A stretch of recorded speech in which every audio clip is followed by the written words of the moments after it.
I'm Bruce Harders, and this is Voices in the Village. Today we have part 2 of an interview with Jeannie Sanner. Jeannie is an actor, director, and dean of the Village Theater and Film Arts Academy. Jeannie, thanks for coming back, and welcome again to Voices in the Village. Well, thanks for having me back. I'm Great. so glad. Well, during our first interview, we talked a lot about things that you struggle with as a director.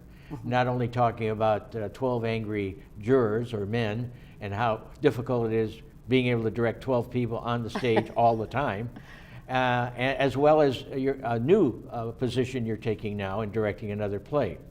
So in this particular segment, we're going to talk about some of the mechanics, some of the stuff that you teach in your academy. Okay. And there's a list of things. We'll get through as many as we can. Okay. So the first thing we want to talk about is memorization. Oh my goodness, trying to memorize all these lines, it's so difficult. So tell us, how do we improve that? Oh, okay. Well, see, the course is designed for actors, though anybody can take it. Of course. But we use scripts. Yeah. For them to memorize. Of course. Well, again, the most important thing in any play are relationships. Yep. So one of the things that I have them do is we'll take a page and we'll read that page and we'll talk about the relationship. What's happening in this relationship? What do you need from this person? What do you need from that person? How are you going to do that? Are you going to coerce them? Are you going to cajole them? How are you going to do that? What's happening in this conversation? So then we read the script exactly as it is 3 times. And the first time they're going through and they're just examining the relationships and that sort of thing. The second time they're going through, they're looking for their needs and how they're going to go about getting their needs met. And the third time, they're just getting the conversation. Where does the conversation go? How does it start? Where does it go? How does it happen? Then I have them go through and tell me in their own words. Okay, so you said, well, I really want to go to California. I don't know what you want to do, you know. And so, but the real script might say, well, California is my dream and I need to, you know. So they have to put it in their own words so that they're understanding the context. In fact, the law is do not memorize. Learn. I call it a memorization class. But in the end, do they have to use the exact wording from the script in the end? I ask that they do, in honor of the author. Of course.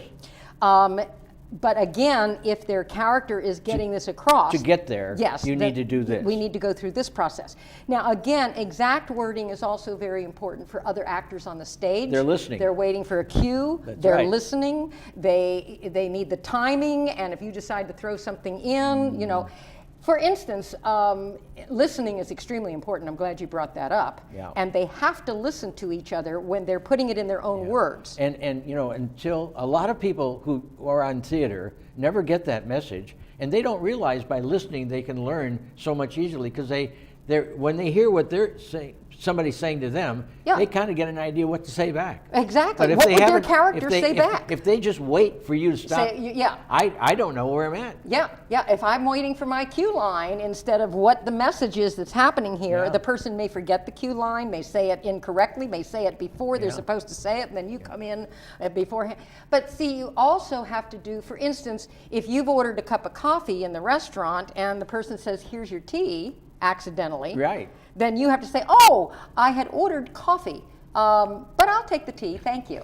Okay, so because the audience is going to pick up that you never insult the audience. You never, ever, ever underestimate what they're going to see or do. What do you mean? How would you insult them? What would you have done to insult the audience? Okay, you remember last time we talked about 12 Angry Jurors? Yeah. Okay, in 12 Angry Jurors, there is an intermission. Yeah. But the second act picks up exactly where the first act ends. Right. Okay, well, on the set, we have a clock. Okay, now if we take a 15-minute intermission and we let that clock alone, it's going to say 15 minutes later than where we're supposed to be starting.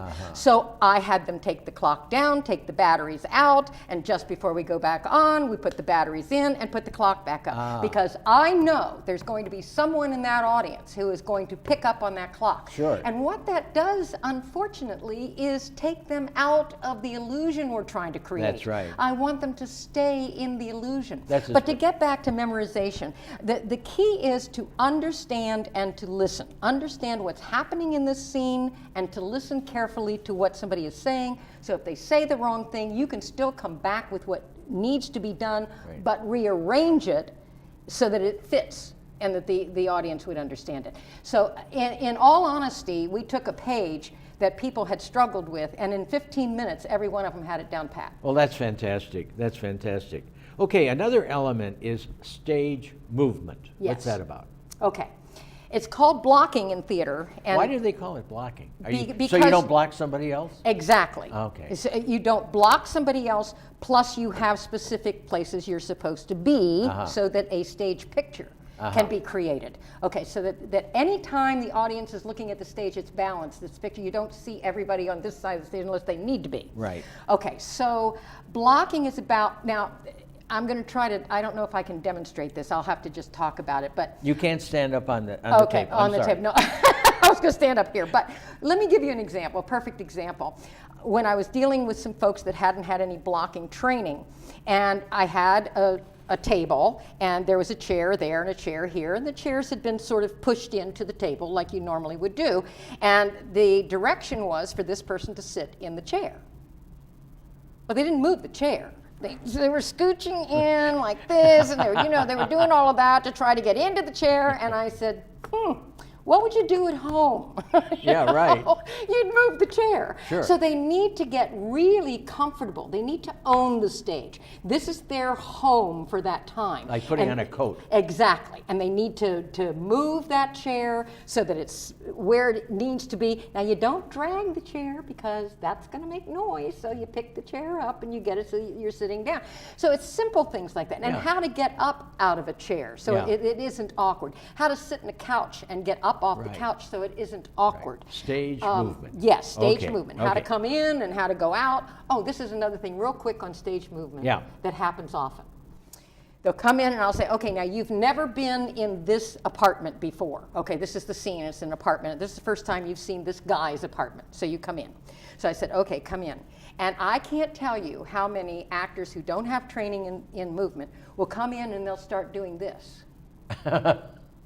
Okay, and I say, okay, what is it about the ceiling that is so fascinating? Yeah. But they tend to look up instead of looking at the furniture and how this person is arranged. Well, how and the room so is arranged. instead of looking up, they ought to be looking at each other, and that gets into the creating dynamic characters in a scene. Yes.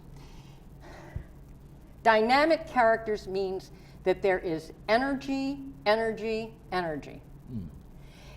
Every character in a well-written play is going to have a goal. It's going to have an objective. Let me give you an example of this. One of the things that I have them do is I say, okay, come on up and we'll pretend that we've got this pot of coffee here and I want you to fix a cup of coffee. And so that's their direction. They are to come over and fix a cup of coffee. And I said, you can put sugar in or you can open packets, you can have cream, you can stir, you can do whatever it is you want to do. Come on over. Okay. So they do. And I have 4 or 5 people get in line and they all come over and they all fix it differently. But then what I say to them is, why did you fix that cup of coffee? See, there has to be a purpose behind it. So if you're coming in, are you going like this?